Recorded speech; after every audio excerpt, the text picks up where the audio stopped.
Lagi. Assalamualaikum warahmatullahi wabarakatuh. Waalaikumsalam warahmatullahi wabarakatuh. Sebelum kita mulai kegiatan, kita berdoa dulu. Ketuanya siapa? Firdaus. Silakan Mas Firdaus. Silakan dipimpin. Sebelum memulai kegiatan pembelajaran pada pagi hari kali ini, maka kita berdoa. Kita mulai. Selesai. Oke. Selamat pagi. Pagi-pagi. Oh ya sudah siap, Pak. Oke, hari ini kita akan belajar tentang kita absennya dulu. Ada yang nggak masuk? Ada. Siapa? Siti. Siti, kenapa Siti? Jatuh. Oke, jatuh. Dan Ziko belum? Belum. Gimana sih? Mbak Nova mana Mbak Nova? Hadir. Loh, kemarin masuk kelas Mbak Nova. Gimana? Masuknya udah selesai Mbak Nova? Sudah. Oke. Mas Firdaus? Alhamdulillah. Sukses. Oke. Hari ini kita akan belajar tentang teks Meniti siapa aja? laporan hasil observasi. Ada yang tahu belum? Laporan hasil teks laporan hasil observasi itu apa? Laporan hasil pengamatan. Mbak Desti. Ada lagi? Ada lagi? Oh, sama apa?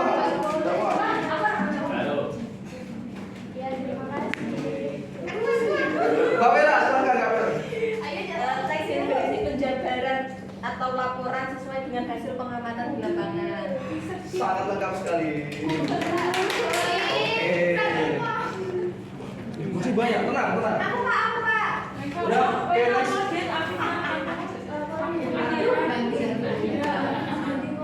Oke, teks laporan hasil observasi.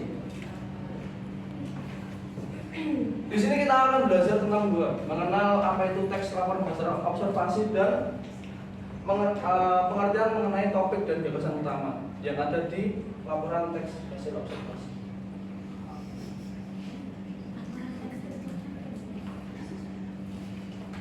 Oke, pengertian. Teks laporan hasil observasi adalah jenis teks yang menyajikan informasi berupa data faktual yang diperoleh melalui pengamatan langsung terhadap suatu objek, peristiwa, dan fenomena. Nah, di teks laporan hasil observasi ini ada yang namanya teks deskripsi dan teks. Ada yang tahu? Satu lagi teks apa? Ada yang tahu nggak? Teks hasil laporan observasi itu ada apa saja? Teks deskripsi dan satu lagi teks eksposisi. Betul sekali.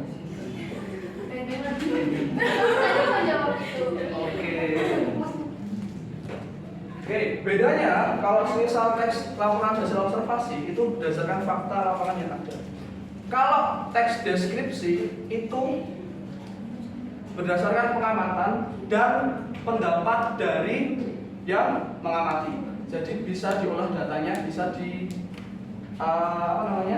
bisa dibuat-buat kata-katanya. Tapi kalau laporan teks hasil observasi itu sesuai dengan data yang ada. Tak kasih contohnya seperti ini.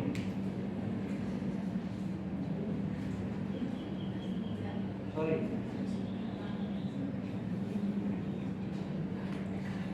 Oke, ini contoh teksnya. Bisa dibacakan? Mas Firdaus? Gantilah. Jangan Mas Firdaus terus. Mbak Zahra, silakan. Gak ketemu loh. Gak gitu. Langsung coba. Kebanyakan penumpang bis kota merupakan anak sekolah dan pegawai kantor.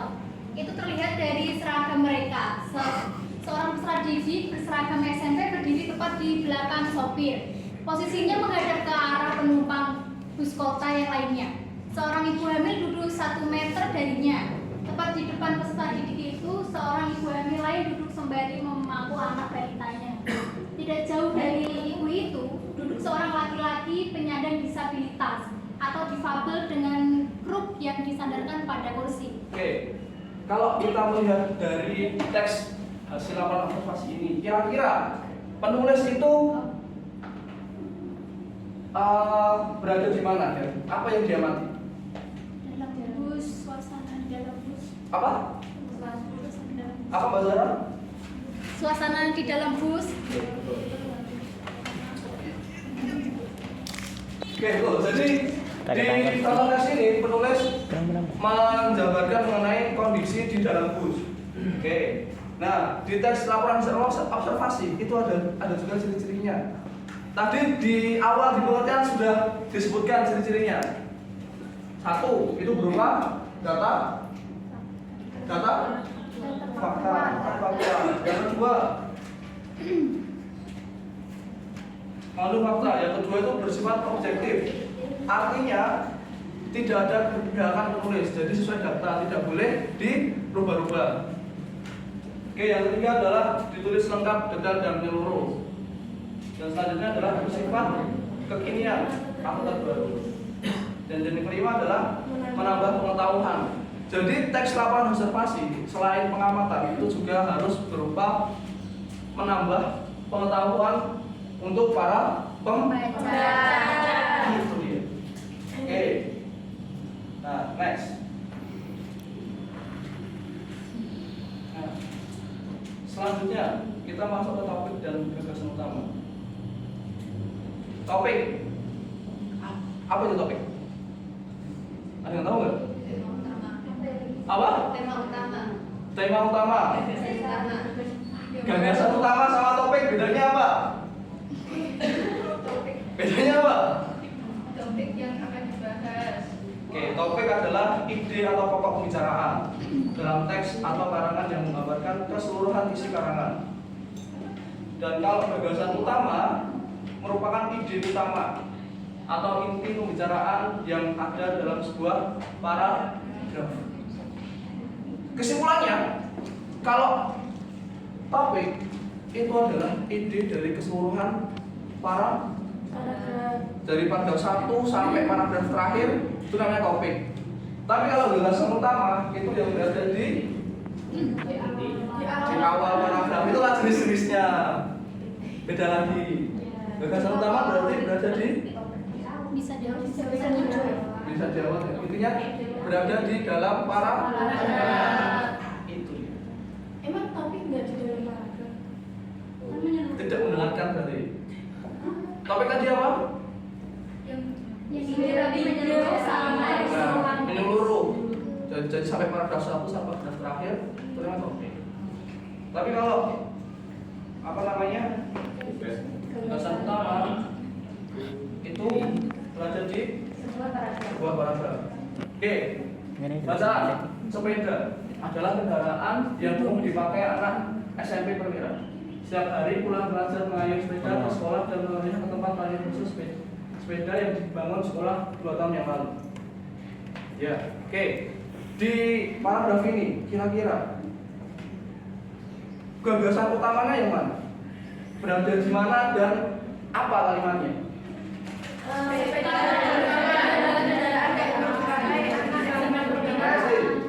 Yang pertama, sepeda adalah kendaraan yang umum dipakai anak SMP perwira. Yes. Udah, betul. Setiap hari pulang belajar mengayuh sepeda ke sekolah dan udah gitu aja. Makasih Pak Fajar. Kalau pokok topiknya tentang apa kira-kira? Topiknya betul sekali. Saya kok sudah pintar ya teman-teman ini. Iya dong Pak. Oke, jadi kesimpulannya, teks laporan hasil observasi ini adalah teks yang apa tadi? Observasi tadi apa? Ya, hasil pengamatan yang berupa data. Betul sekali.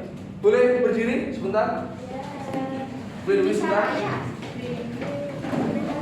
Aku Oke. Silakan cari pasangan negara pasangan berjomblo.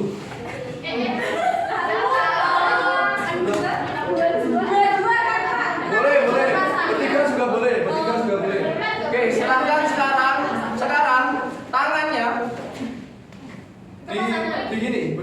Selang-seling. Sama pasangannya.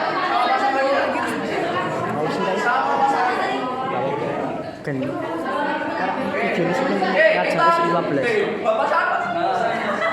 Kita bermain yang namanya don up. Tahu don up? Don Turun. up itu kalau tangannya berada di paling bawah, nanti ada bapak up, berarti yang bawah. Kalau down berarti yang atas. Yang paling atas tuh yang paling bawah. Oke. Kita cek dulu. Down. Down. Up. Down. Down. Up. Up. Up. Down. Down.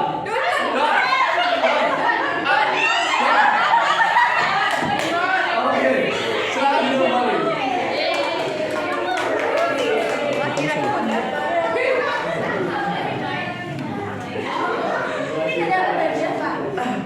Tadi yang paling aktif siapa ya?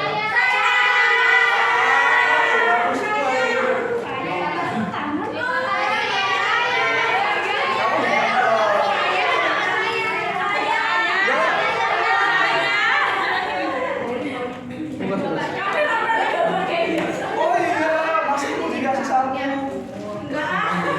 Oke, terima kasih buat semuanya. See you next time. Maksud saya sampai berjumpa di minggu depan. Setelah ini silahkan istirahat, silahkan makan. Kalau belum makan jangan lupa sarapan. Oke, bawa sapu semua. Bersabar ya, kita belum dapat makan siang gratis, jadi kita harus makan sendiri-sendiri. Oke, kita tutup dengan doa kafaratul majelis. Subhanallah.